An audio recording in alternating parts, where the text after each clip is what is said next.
Welcome to Restoria, your cozy corner for gentle bedtime stories. My name is James and I'll be your host tonight.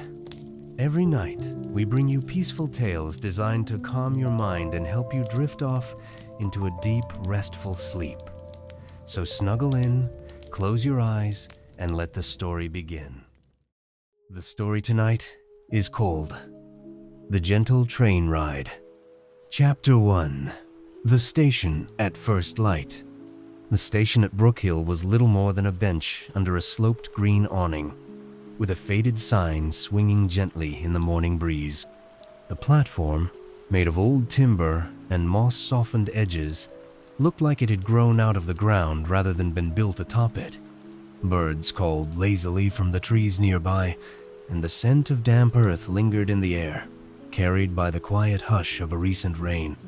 Eleanor stood at the edge of the platform with a woven bag resting at her feet. She wasn't in a hurry, no one ever was when waiting for the gentle train. There were no schedules posted, no digital clocks ticking loudly. The train came when it came, humming gently along the tracks like a memory remembered. She turned her face toward the sky. The clouds above were soft and heavy, the kind that didn't threaten a storm, only promised a day of pattering rain and long thoughts. In her coat pocket, Eleanor had tucked a well-loved paperback, a small journal, and a smooth stone her granddaughter had painted for her in pale yellow. When the train appeared, it did so without fanfare. A low hum in the distance, followed by the soft rhythm of steel on track. Then, through the trees, the cars came into view, painted a deep, calming green with gold trim that had faded gently with time. The windows glowed with warm light, and from one, a sleepy cat stretched on the sill, unbothered by the motion of travel. Eleanor smiled and picked up her bag. The train came to a gentle stop, a soft sigh of brakes, and the opening of a single door. The conductor, a kind-faced man in a blue cap, tipped his head in greeting. "Morning, Miss Eleanor." "Morning, Arthur," she replied. "Looks like a good day for a quiet ride." "They all are," he said with a wink, stepping aside so she could board. The interior of the train smelled faintly of cedar and something sweet, perhaps cinnamon or old leather. Plush seats in soft gold lined the windows, and warm lamps hung like sleepy fireflies overhead. Eleanor found her favorite seat, one facing the countryside, with a wide view and a little table just large enough for tea and writing.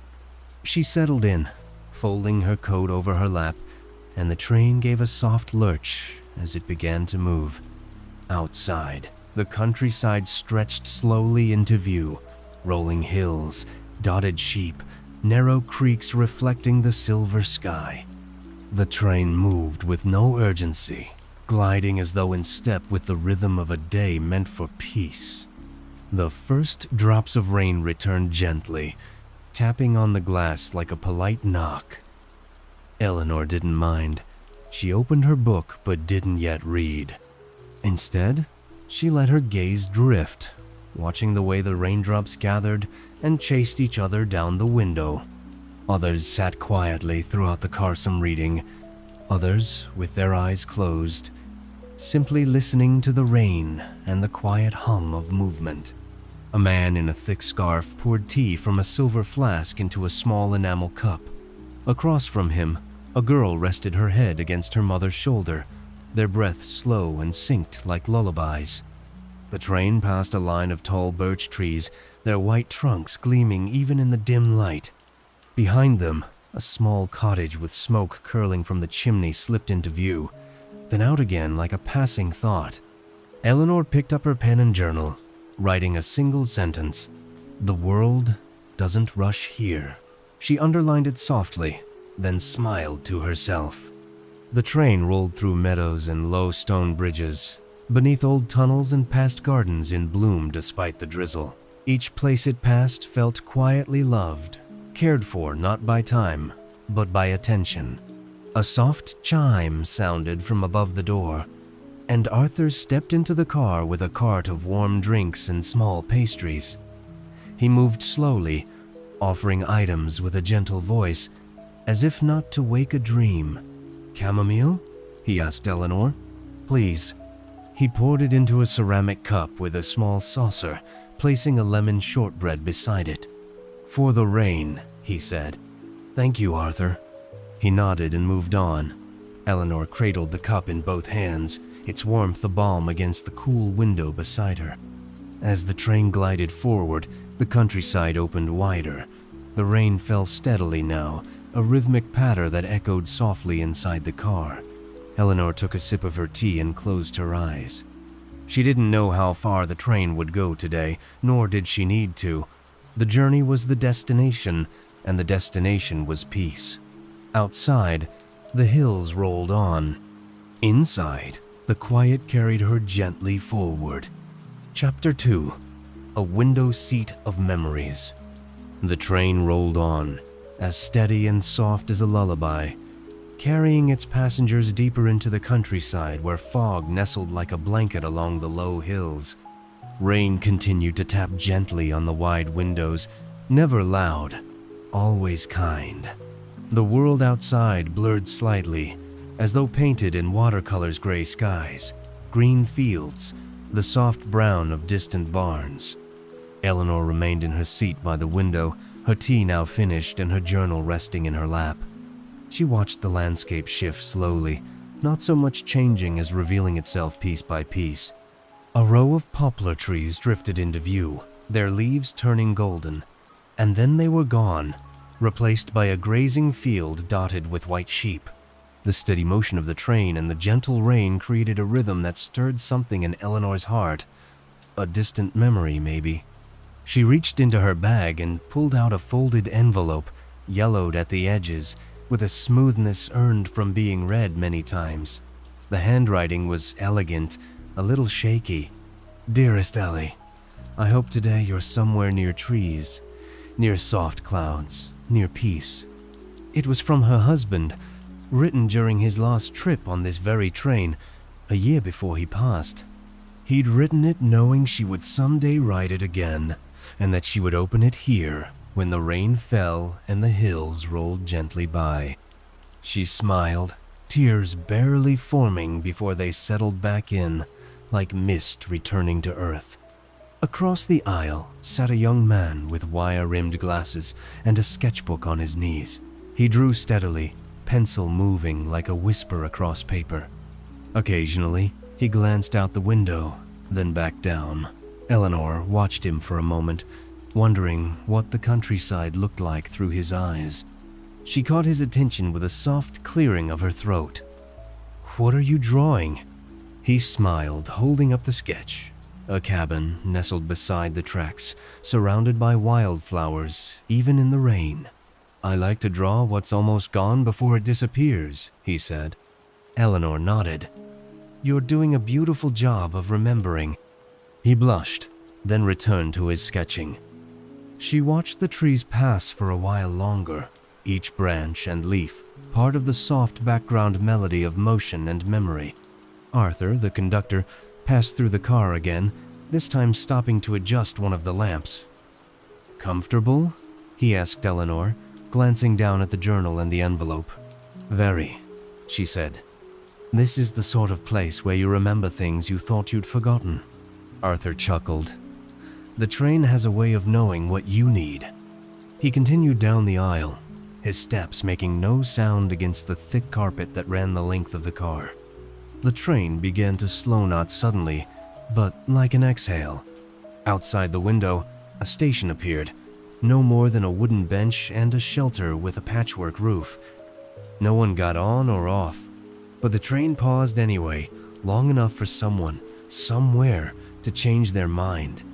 Eleanor liked that about the gentle train. It stopped not just for passengers, but for possibilities. She reached once more for her journal and began to write. "This seat remembers me. It knows the weight of my coat, the shape of my silence. This window carries every view I've loved and forgotten. This rain knows how to fall without waking a soul." She paused, smiling at her own sentimentality, then added a drawing of a teacup and a sleeping cat. The young man with the sketchbook stood and walked down the aisle, pausing beside her. "I hope you don't mind," he said. "I drew you earlier. Would you like to see?" She nodded. The sketch was simple, her face turned toward the window, the landscape reflected in her glasses, the envelope resting gently on her lap. It was beautiful in its honesty. She touched her chest lightly. "Thank you," she said. "It's lovely to be seen like this." He gave her the drawing. Some things deserve to be remembered. As he walked away, Eleanor felt the warm comfort of being gently held by the world around Herbie the train, by the weather, by memory and presence alike. The train continued on, deeper into a countryside softened by rain and time.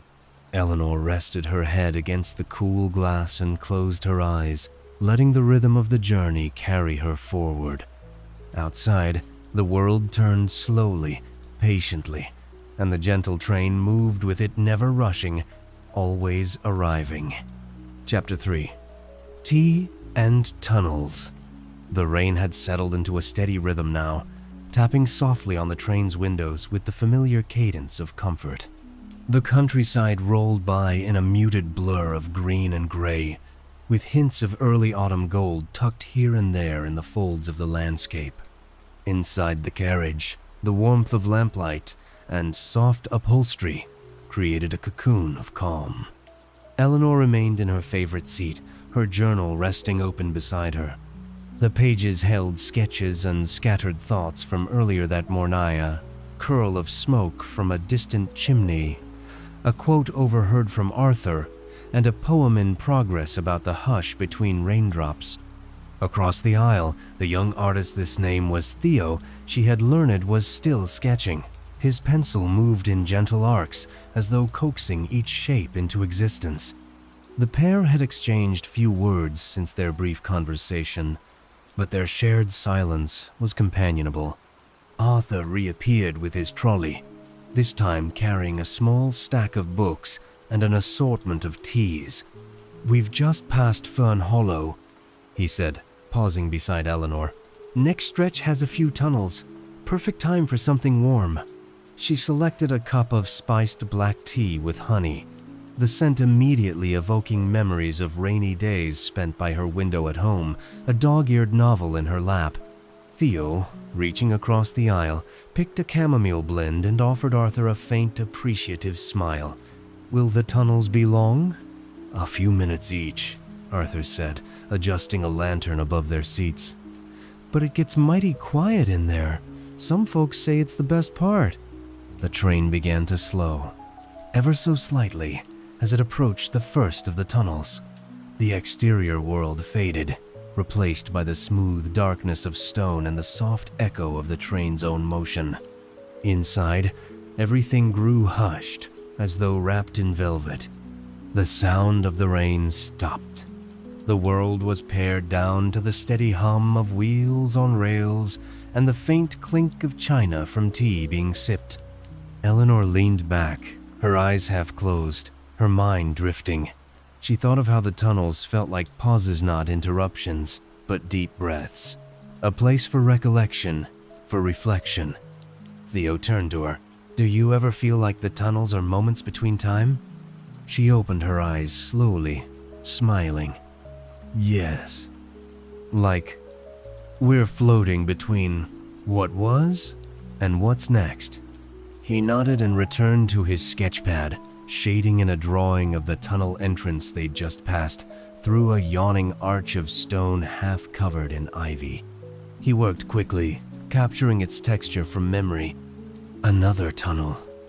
Another pause. This one slightly longer, the silence deeper. In the dark, Eleanor took out the smooth stone from her coat pocket, the one her granddaughter had painted yellow. She held it in her palm, turning it slowly. It was a small comfort, a quiet token of a life filled with love and little gestures. She thought of her granddaughter's bright laugh, the careful way she had chosen the color. "Like sunshine, Grandma," she'd said. so you don't forget." Outside the window, the tunnel finally gave way to light. The rain returned like a soft chorus, reintroducing the melody of the day. The hills beyond the tunnel were a deeper green, the fields brighter, the sheep grazing lazily in the drizzle as if nothing had changed. Arthur passed again, collecting empty cups and offering soft-voiced book recommendations from the trolley. "This one's got a quiet mystery," he said, handing Eleanor a slim novel. "No murders, just questions." She chuckled. "Perfect." Time moved gently, measured only by the turns of the tracks and the changing views. Somewhere further down the carriage, someone was humming. It wasn't a tune, Eleanor recognized, but it was soothing, like something a mother might hum while folding laundry or stirring a pot of soup. The train began its descent into another tunnel, the third of the afternoon. This one was shorter, but the moment of hush was just as welcome. Theo set down his sketch pad and looked out into the blackness. "I used to be afraid of tunnels as a boy," he said quietly. "What changed?" Eleanor asked. "I realized they always end in light." She nodded slowly, her heart warmed by the simplicity of it. As the train emerged into the open once more, golden light broke through the clouds in wide beams. It shone across the landscape, touching treetops and glistening raindrops on the glass. Eleanor opened her journal again, this time writing only one sentence. "Even tunnels have their sunrises." The train moved forward, slow and sure, with tea in hand, sketches between fingers, and stories yet unspoken, nestled quietly in the spaces between. Chapter 4: Fields of Lavender. Beyond the last of the tunnels, the world had changed. The rain had lessened to a fine mist, barely more than a breath upon the window pane. Light broke through in soft patches, and in the distance, the land unfurled into wide fields lined with the gentle purple hue of lavender. The air smelled different here, fresher, lighter, touched with a floral sweetness that seemed to have traveled in ahead of them. Eleanor sat forward in her seat, eyes tracing the rows of color stretching out across the hills. The train slowed ever so slightly, not from necessity but out of reverence, as though it too wished to linger in this moment. People stirred in their seats, some rising to stand at windows, others simply smiling to themselves. The entire carriage felt as if it had leaned into a collective breath. Arthur, ever the attentive guide, appeared once more with a new tray, not drinks or books this time, but a basket filled with sprigs of fresh lavender wrapped in twine. "Courtesy of Lavelle Valley," he said, offering one to Eleanor. "Grown right along the tracks. They send us a bundle every week." Eleanor held the bundle close, inhaling the soft scent. "Heavenly. They say lavender calms the heart," Arthur added. "Though I reckon this train does the same." Theo reached out for his own bundle, tucking it carefully into the spine of his sketchbook. "I didn't think I'd find this much color on a gray day." "Sometimes gray is just a softer canvas," Eleanor said, almost without thinking. She surprised herself, then smiled. The conductor nodded in quiet agreement and moved on, offering lavender and a few words to each passenger as he went. Outside the window, a small farmhouse appeared, white-walled and quiet, with a line of laundry swaying gently despite the mist. A girl in a yellow raincoat waved at the train, and several passengers waved back, unhurried and cheerful. Eleanor waved too, her fingers brushing the lavender as she did. Theo had resumed sketching, this time capturing the motion of the fields, the tilt of the farmhouse roof, and the way the sky opened just above it.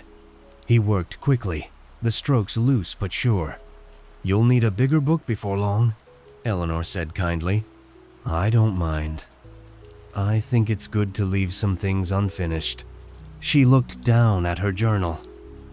"Yes," she said. "Some stories are best left open-ended."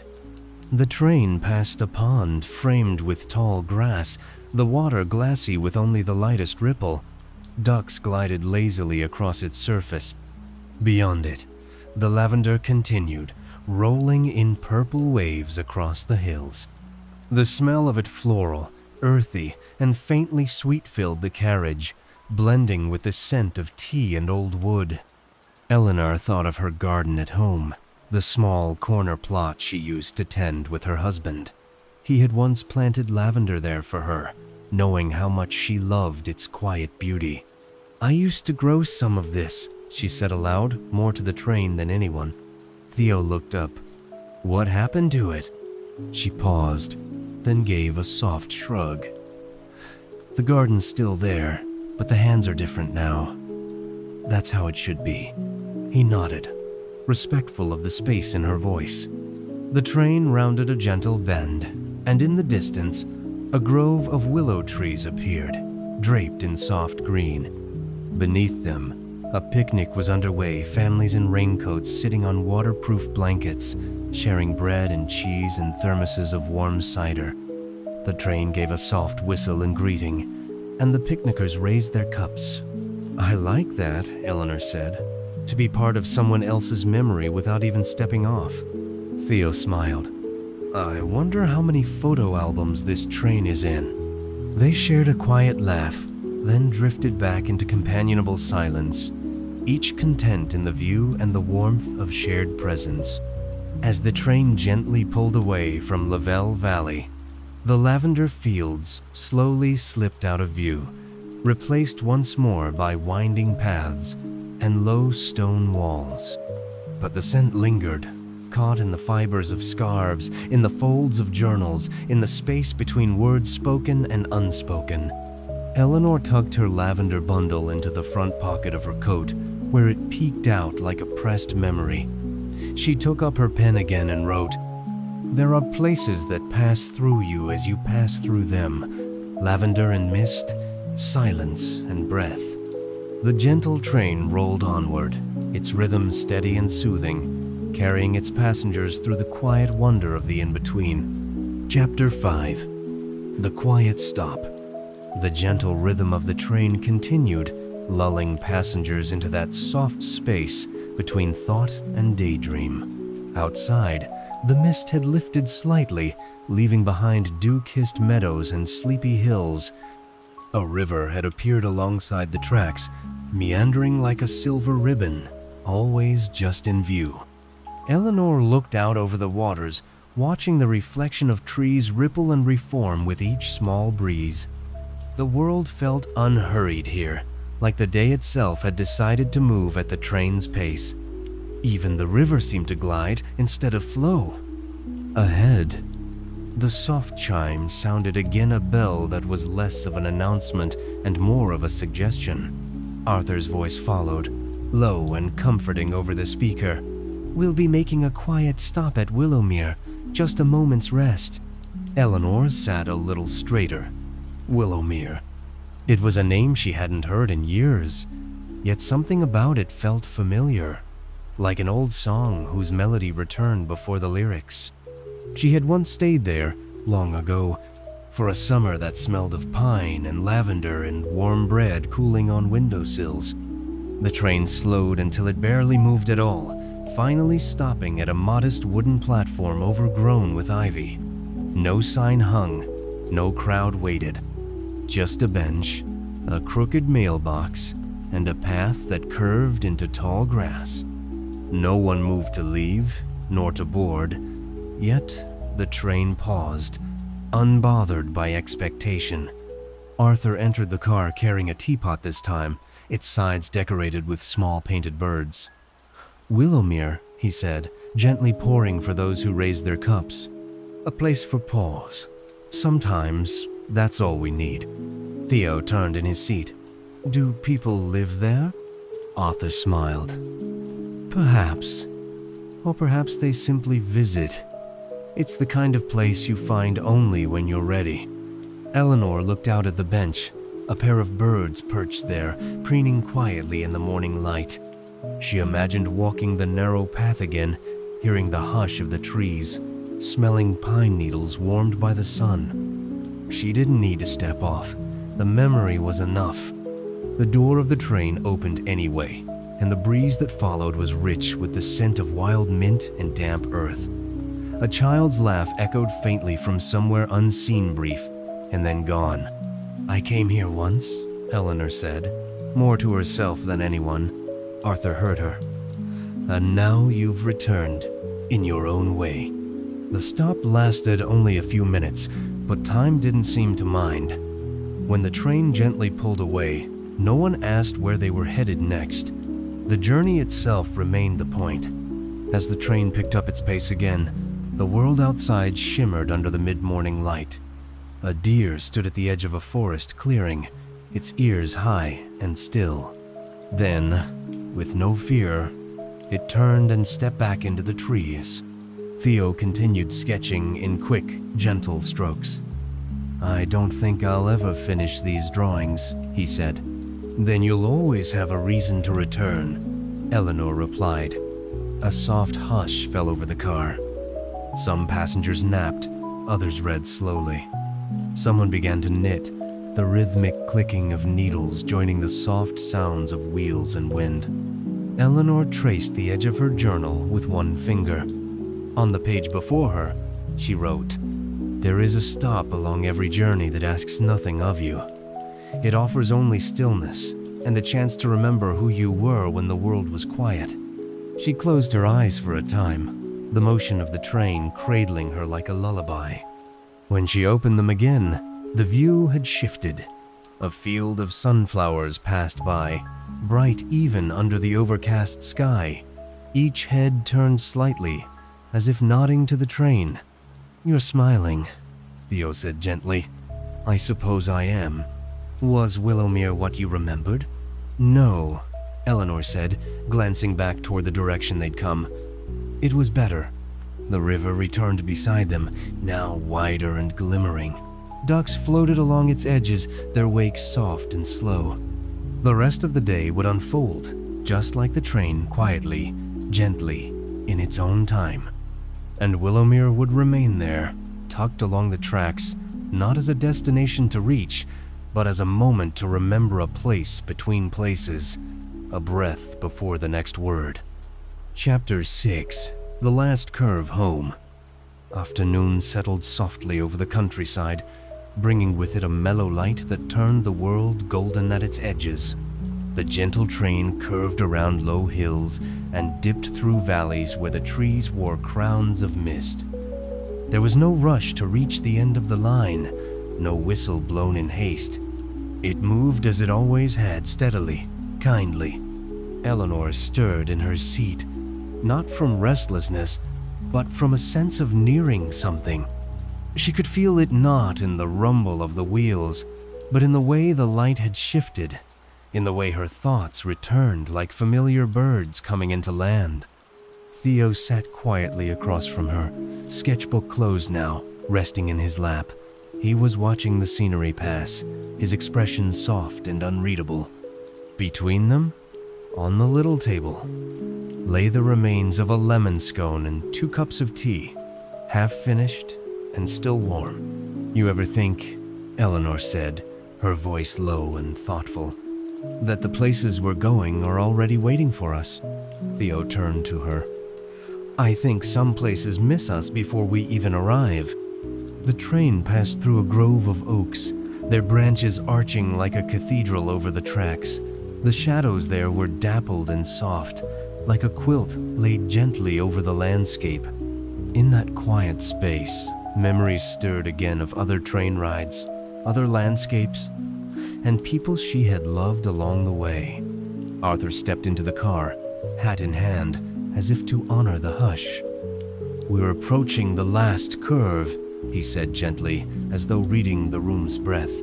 "We won't disembark just yet, but this is where the train starts thinking about home." Eleanor smiled at the phrasing. "I think I've been thinking about home all day," Arthur nodded. "It's the kind of journey that helps you find your way back." Outside, the terrain softened further. fences lined with wild roses traced the border of sleepy farms. Children played near windmills, dogs slept under trees. A woman in a straw hat knelt beside a garden bed. Her hand paused mid-trowel as she glanced up at the passing train. She smiled, not waving, just watching. A quiet exchange. Inside the train, passengers began to gather their things not hurriedly, but gently. Coats were folded over arms. Books were marked and closed. Sketches were carefully slid into portfolios. Theo leaned forward. Where does this train really end? Arthur, who had overheard, smiled and replied, Wherever you feel ready to carry the quiet with you. Rain returned, not in sheets but in a soft veil, blurring the world outside just enough to make everything look painted. The windows fogged slightly from the warmth within the carriage. Eleanor pulled her lavender bundle from her coat pocket and rested it beside her journal. She flipped to a fresh page and began to write. Some journeys don't end. They simply ripple outward, carried in hands and hearts, in scent and silence. This train will stop, yes, but its gentleness will ride with me still. A familiar silhouette appeared beyond the trees, a clock tower leaning slightly from age, but still standing. It marked the edge of Brookhill, the place she had left that morning. Yet she felt no loop, no return. This ride had changed something, or maybe it had simply uncovered something that had been waiting, quiet and patient, inside her all along. As the train rolled past the last hill, the station came into view, framed by ivy and blooming white roses. It looked like it had always been there, and maybe it had. The bench beneath the awning was still empty, waiting for the next traveler with time in their pocket. The train gave one final sigh, the brakes releasing in a soft exhale. Eleanor rose. She placed the lavender in her bag, smoothed the page of her journal, and picked up the yellow-painted stone. Theo stood too, slipping his sketchbook under his arm. Thank you, he said. For the tea? For sharing the ride. They stepped off the train into the cool, damp air. The scent of rain on earth welcomed them home. Behind them, the train rested at the platform, still and glowing softly, as if content with its work. As Eleanor walked slowly toward the edge of the platform, she turned for one last look. The window still glowed, a cat stretched in the sill. She smiled. The gentle train would travel again, carrying others through rain and memory, lavender fields and quiet stops. And each person, like her, would carry something home, not luggage, but peace. And peace, she thought, was the best kind of arrival.